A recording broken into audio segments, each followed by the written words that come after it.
Hello friends, this is Dr. Rahul Chaudhari, consultant spine surgeon working in 7 Orange Hospital, Pimpri Chinchwad in Pune.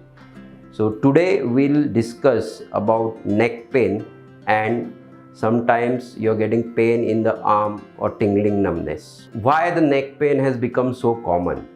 Nowadays, due to the mobile use and the laptop use, also too much of travels, helmet use, this has caused definitely more neck pain.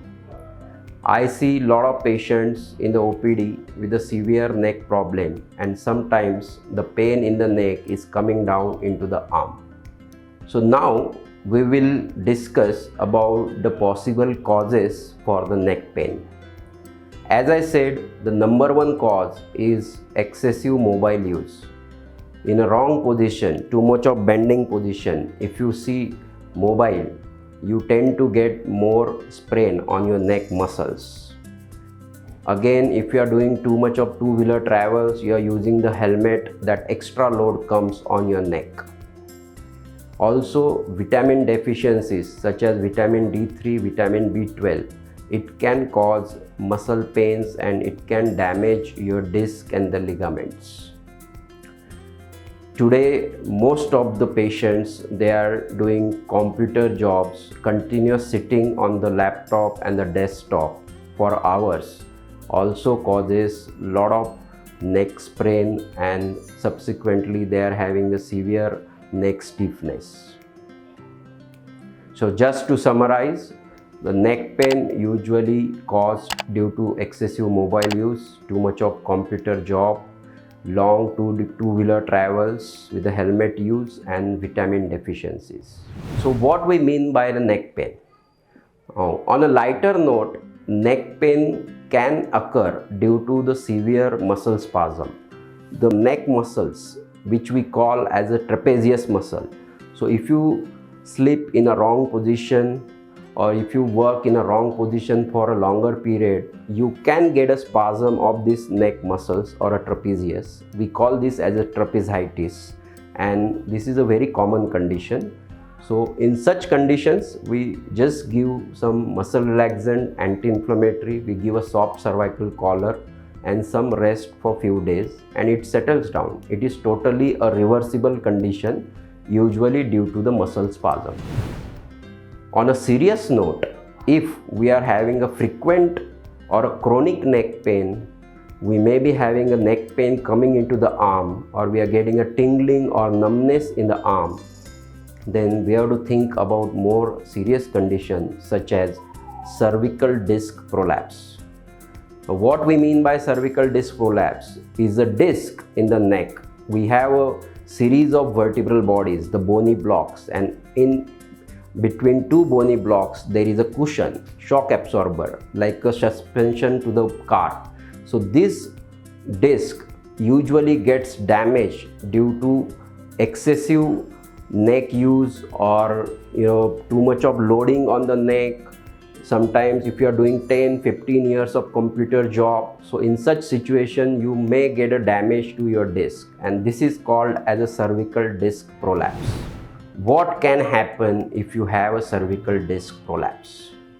As I said, cervical disc prolapse, it causes damage to your disc, the cushion, so it is no more acting as a shock absorber.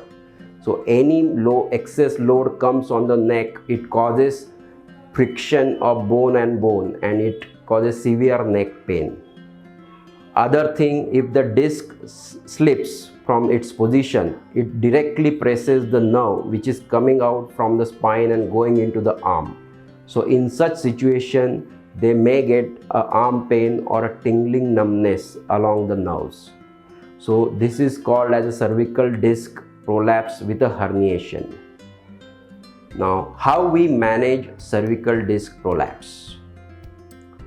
So first of all, if we are suspecting a cervical disc prolapse, I think the first thing we need to get the neck x-rays. So we get an epi and the lateral x-rays of the neck.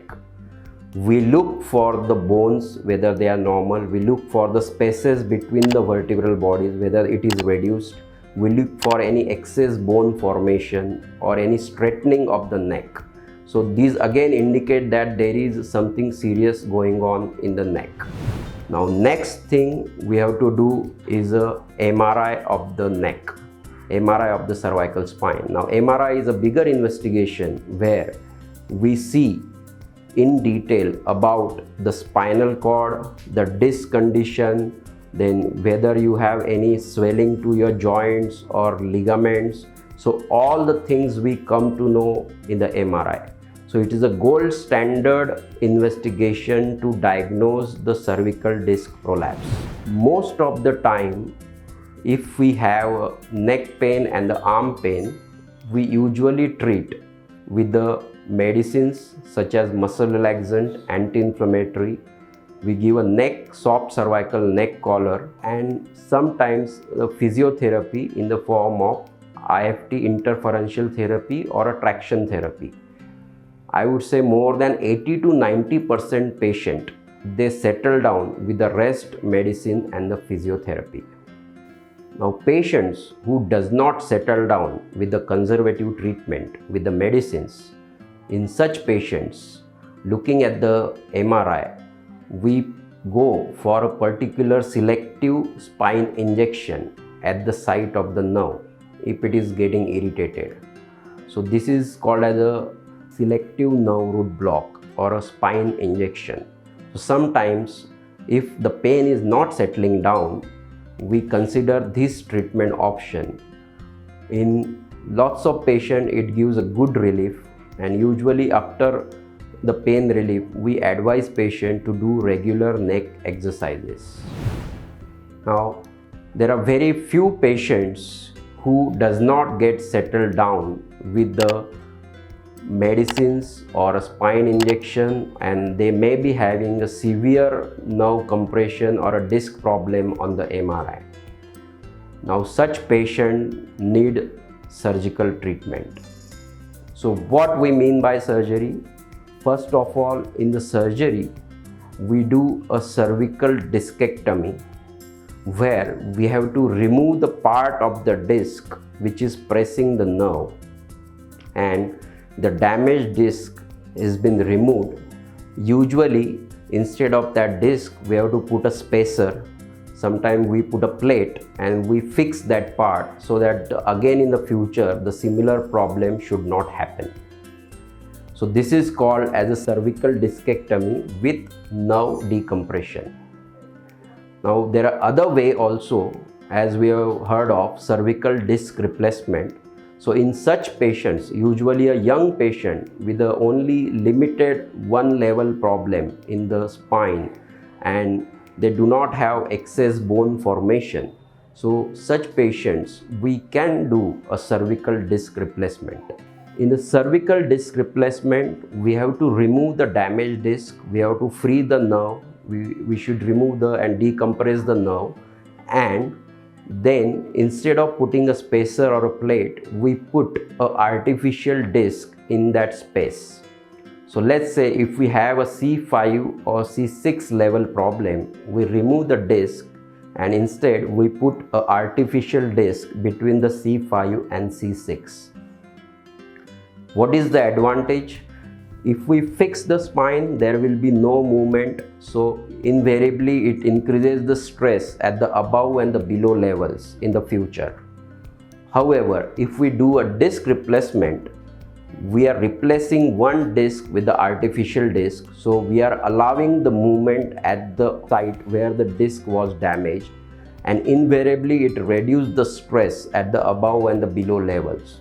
So for future problems, disc replacement gives better results. It reduces the chance of a similar disc problem in the above or the below levels in the future.